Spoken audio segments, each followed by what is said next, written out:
2003, Otahu, 16-year-old Jordan Adams repeatedly beaten around the head. October 2005, Otara, Ulio Naia, stabbed and beaten.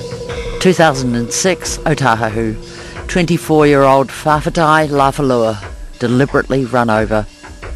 September 2006, Otara, 17-year-old Ricky Murphy, bludgeoned with a baseball bat.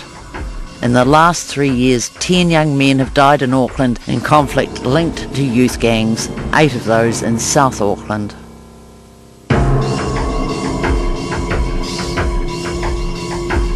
There's a corridor of youth gang activity cutting through South Auckland, starting in counties Manukau, through Otahu, Onehunga, and then into Mount Albert and Mount Roskill. Mount Roskill is on the fringe of Auckland's CBD. There's a large Maori and Polynesian community here, large families, not a lot of money, frequent cases of violence at home. It's a stereotype, but unfortunately an accurate one. Kids like these are ripe for recruitment into any one of a number of local youth gangs.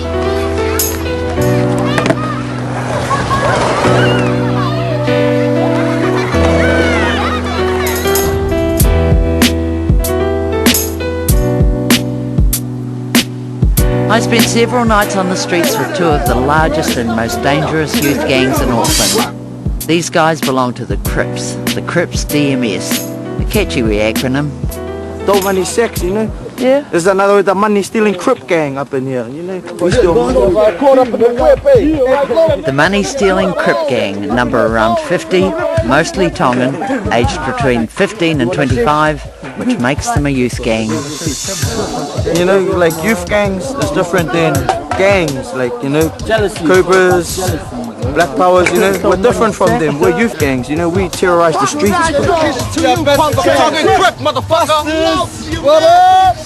In some ways, calling them youth gangs is a misnomer, Pam, because the vast majority of the people that we're finding engaging in this street gang activity are over the age of 18 years. But many of them are 14. I've met them. Yes, some are, yeah. My parents raised me good, but you know, it's the way of life. It's the way you're brought up. This neighborhood, we're all friends since a young age. So we're going to grow up together. We're not just mates, we're all like family here. The youth gangs here are heavily influenced by what's happening in the States. Straight Crip and DMS set tripping on you motherfuckers. Take the Crips. Their name comes from an LA gang. City of Crips, not City of Sales. It's not just the names they borrow. Central. JDK 187, nigga. The gestures and the language are straight off the LA streets. 2 C's, free lockup, free C-Chan, free C-Dog. Respect for the conquerors. They Crip and DMS. Free my homies. Fuck the police. With alcohol on board, the gang mentality gathers momentum. Young males out to prove themselves or to establish status in the gang. This guy claimed he was one of the leaders and mouthed threats at us most of the night. And you're gonna get fucked with. That's the way it is. You get fucked up when you fuck with us. Yeah. We keep a fucking 2C Central Crip all day. I didn't even understand that. Was that English? Yeah, I'll tell you again. I said we keep it 2C Central Crip all day. Fuck every day. Don't fuck around. Okay. I think that that got through. Later he kicks the lens of the camera and then he throws a full can at our cameraman. It's all petty sort of stuff, but if you believe what they told us, there's far more serious crime going on.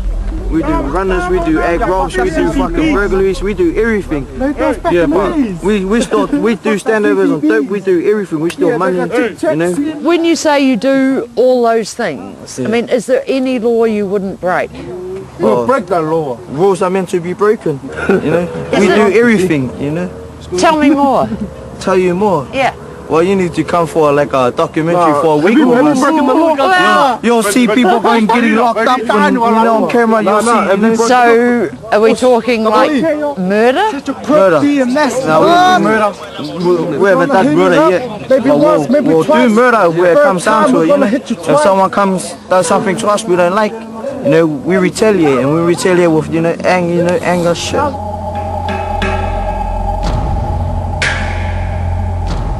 This especially applies to their rival gang, the Bloods. No nigga gonna come up in red to this area and like walk around. Like if we see a nigga in red and they're like walking like, you know, think they're bad and all, you know, fuck, we straight run them over, bro. You know, we don't like red around this area. Red is straight dead in this area. There's groups of Bloods all over the country. These guys are based in Mongrel. We met them at a charming little spot. I asked them why they weren't with some of the other bigger gangs. We got a lot of them. We got KC's in Mongrel. We got Black Power, Mongrel Mob. Do you have any desire to join them? No, not at all. I hate them. You hate them? Yep, I hate them. Why? This is our gang right here. This is our gang right here, Bloods.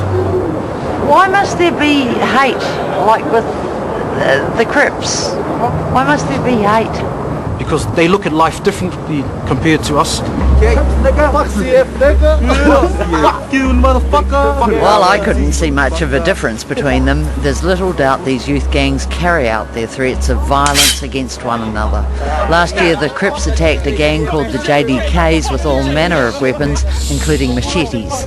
When do you party? Hey, settle, fella. Have you used one of those? We've used it too many times. The JDKs, you know about us. You know, nigga. You know, acting like you don't know. Money, nigga. You got your hand chopped off, y'all. Straight seized the fuck up. Tell me what are you doing with the machete? We're doing with machetes. We gangbang with machetes. Have you? You want us to go get guns and come back? No. Have you got guns? We got guns. We all run with guns. How hard is it to get a gun? How hard is it? Just like that. Okay, there's a lot of bravado happening and the camera was an added incentive. But remember, in the last 3 years there have been 8 deaths in South Auckland connected to the youth gangs. A number of those were a little more than, you could almost call them accidents, when two groups get together, highly intoxicated, end up in a fight, and unfortunately, in the heat of the moment, you know, people were killed. Local cop Jason Hewitt believes it's not as bad as the media make out. For a start, he says the numbers are all wrong. Outrageous figures are being put out there, thousands and thousands of gang members across the streets of South Auckland. I think that's fundamentally incorrect. I think if we look at how many of them are actually involved in serious or even minor criminal activity, that number is a lot smaller. When the killings started, police tried to gauge the scale of the problem. They counted the street gangs and the number of people in them. People we tried to count were certainly calling themselves a gang name, certainly wearing a gang colour, and really mimicking that whole hip-hop gangster rap kind of scene. Bloods, Crips. But that's all it was mimicking and mimicking. And when we look back at the people that we incorporated into our first list, many of them haven't come to any form of police attention and probably never will. Jason Hewitt believes the youth gang problem has been overhyped by the media, and he may well be correct. Young men doing crime on our street isn't exactly a new phenomenon.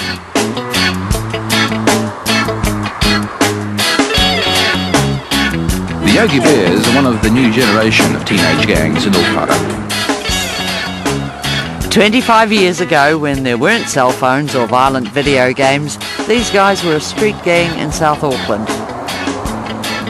Their interests include hanging out on the streets, playing video games, drinking beer, and the burglaries they're keen to talk about. Once we run out of money, we need money. Well, that's the only thing to do. Rob the rich and feed the poor. It just happens. We do all sorts of crimes, from pharmaceuticals, Put it down on this standovers. Get your bees. It just shows that some things don't change. Rebellious young males are always going to travel in a pack. It's just that there are so many of them doing it now with a lot more anger and a lot more firepower. And if you look at the population trends for South Auckland, it's likely to get worse. Projections for 10 to 20 years from now paint a grim picture.